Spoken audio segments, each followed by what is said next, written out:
Mesdames, Mesdemoiselles et Messieurs, merci de suivre la télévision Antenne 24. Bienvenue au compte de ce journal.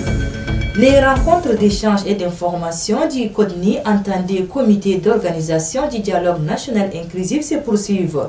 C'est mercredi 11 janvier 2021 à l'hôtel Radisson Blu. C'était le tour des chefs de partis politiques qui se sont mobilisés pour la circonstance. Plus de détails avec Ahmed Moussa Khalil. Après les religieux et les forces vives de la société, l'honneur est donné aux chefs de partis politiques de s'imprégner des réalités de l'organisation du dialogue national inclusif. Comme les précédentes rencontres d'échange et d'information, le président du comité technique du CODNI, Ngambay Armand Goltar, a remercié la présence de l'Assemblée, n'a pas manqué de faire avec précision un bref aperçu sur la structuration de la préparation du dialogue national inclusif à travers une projection vidéo. En donnant la parole, nous disons ceci. Nous sommes venus vous dire un peu la préparation. Et nous croyons que ce sont des matières que nous préparons pour les réflexions au niveau du dialogue. Ce n'est pas ici que nous allons échanger, mais ici nous avons dit quelque chose et nous pensons que c'est important. Dans un temps de dialogue, nous sommes dans un processus de dialogue, on ne parle pas de manière unilatérale, on ne parle pas à sens unique. Puisqu'il y a des gens qui sont plus forts et plus tchadiens que d'autres, qui agissent, qui sont dans des infractions, qui violent les règles, la loi, et qui sont devenus des intouchables. Ça, c'est inacceptable. Tout le monde l'a relevé. Et je crois que ça fait partie de ce que nous sommes en train de vivre aujourd'hui. Il y a des réactions de part et d'autre. L'autre aspect, c'est que dans notre administration, elle ne fonctionne pas bien. Elle ne permet pas au peuple de vivre dans la justice et dans l'objectivité. Parce que souvent, on a nommé des gens qui sont dans l'incapacité de porter, d'assumer leurs responsabilités. Des gens qui n'ont pas la formation, des gens qui souvent sont devenus quelque part et qui sont haut placés et qui interviennent dans les différents conflits au niveau des provinces et au niveau de la capitale, de façon à pousser les données, à déséquilibrer les choses. Après la présentation du rapport fait par Abdraman Dias Nabaye, les présidents des différentes sous-commissions ont apporté quelques éclairages aux chefs de partis politiques. Cette rencontre d'échange et d'information a été marquée par des riches échanges comme les précédentes rencontres. Toujours dans le même cadre, présent à cette cérémonie, le ministre d'État chargé de la réconciliation nationale et du dialogue, Cheikh Ibn Oumar, dit que toutes les sensibilités politiques doivent participer à ce dialogue national inclusif qui est un moment historique pour tous les Tchadiens. Suivez, il est au micro de notre reporter Ahmed Moussa Khalil. De toute façon, pour ce qui est de différentes sensibilités politiques, ça c'est très clair, que ce soit le sentiment de la population ou des organisations, ou la vision même d'autres autorités, il faut que toutes les sensibilités politiques se sentent représentées. Et tout le point de vue sans qu'ils soient exprimés. Là, c'est absolument important, sinon on ne peut pas parler de recherche de consensus. Ça, c'est la clarification que je voudrais apporter sur ce point. Deuxièmement, par rapport au rôle des uns et des autres, il y a différents instruments qui ont été mis en place, des outils. Le gouvernement de transition, le ministère, le CODNI, le comité technique spécial pour les politiques communautaires, le CNT en tant que parlement provisoire, etc., etc.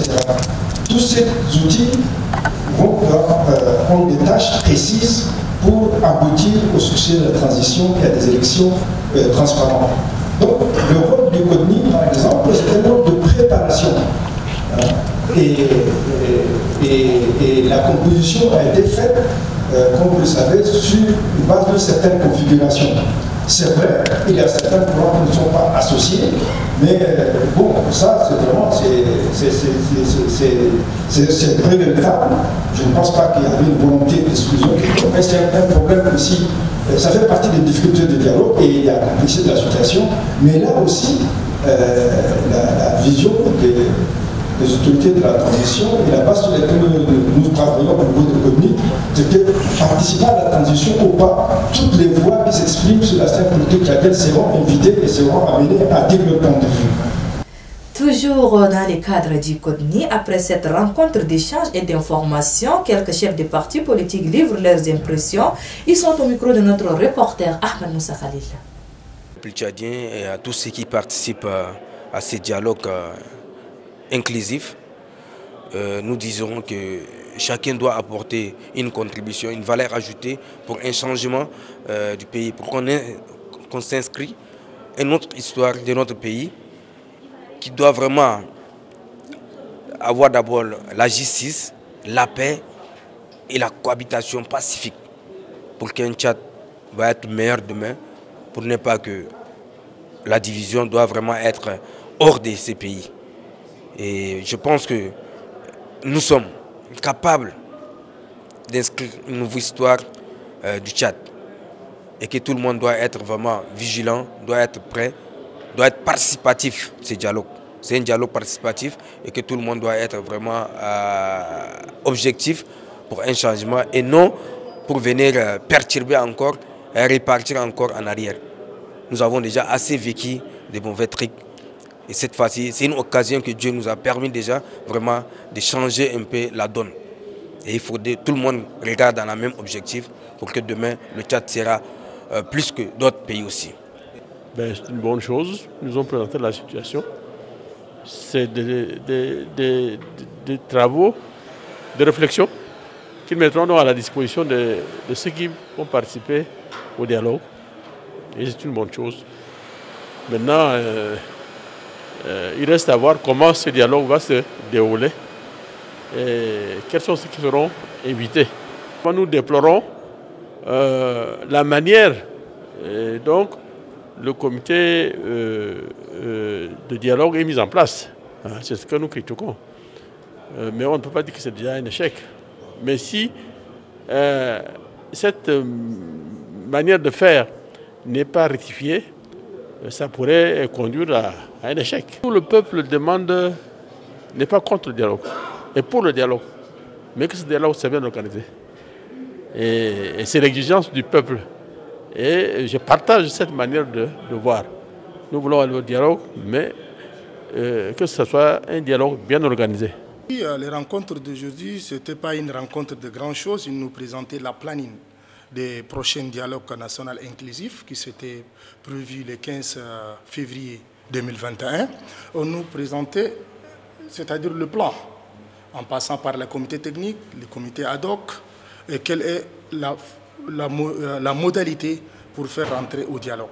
En politique, les partis pour la refondation du Tchad IRD a organisé une conférence de presse ce 12 janvier 2022 au siège national au quartier Clément dans la commune du 2e arrondissement. La conférence était relative au dialogue national inclusif. Suivez le reportage de Tigabé Clémence.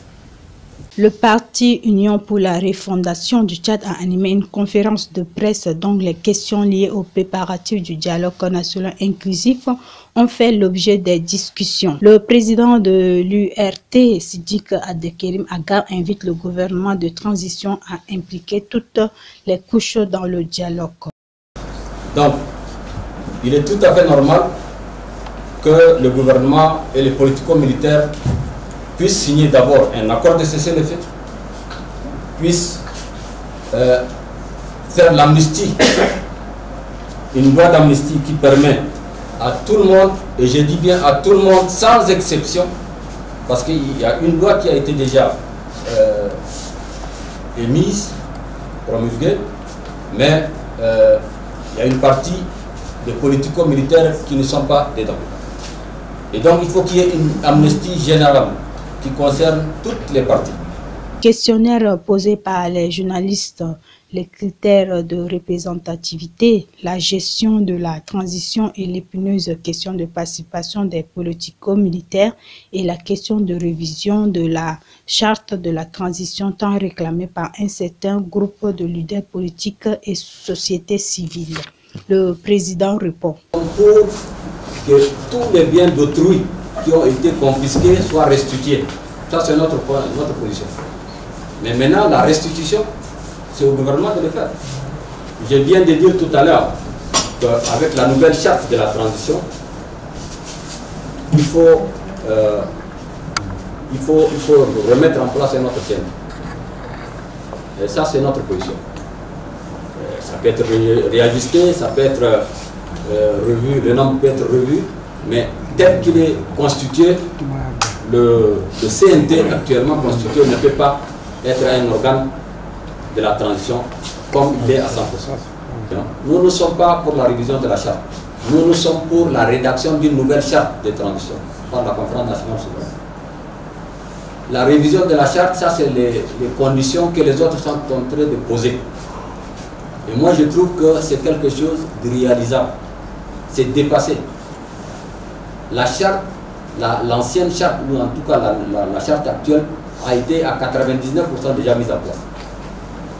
Il faut noter aussi que plusieurs sujets ont été abordés lors de la conférence. Les questions de Dia, le chômage des jeunes, la corruption et la mauvaise gestion du gouvernement. Et puis la lecture de ces communiqués de presse avant de boucler cette édition. Les réseaux nationaux des volontaires du Tchad constatent avec consternation les coupures abusives d'eau et d'électricité dans beaucoup de quartiers en N'Djamena ces derniers jours. Cette situation vient s'ajouter à la souffrance de la population vulnérable. Il tient à rappeler que l'eau, c'est la vie et l'électricité constituent le nœud du développement. Aucun Tchadien ou aucun Tchadien ne mérite cette situation, moins encore le Tchad qui est l'un des pays les plus pauvres du monde. Les réseaux exhortent aux autorités compétentes de se pencher urgemment sur cette question afin de trouver une solution définitive afin de contribuer concrètement aux objectifs du développement durable. Le communiqué est signé du coordinateur national du RENAVET, Mohamed Ahmad Younous. Et sur ce, se referme cette édition. Merci de l'avoir suivi. Au revoir et à la prochaine. Bon suite de programme sur la télévision en 24. Au revoir.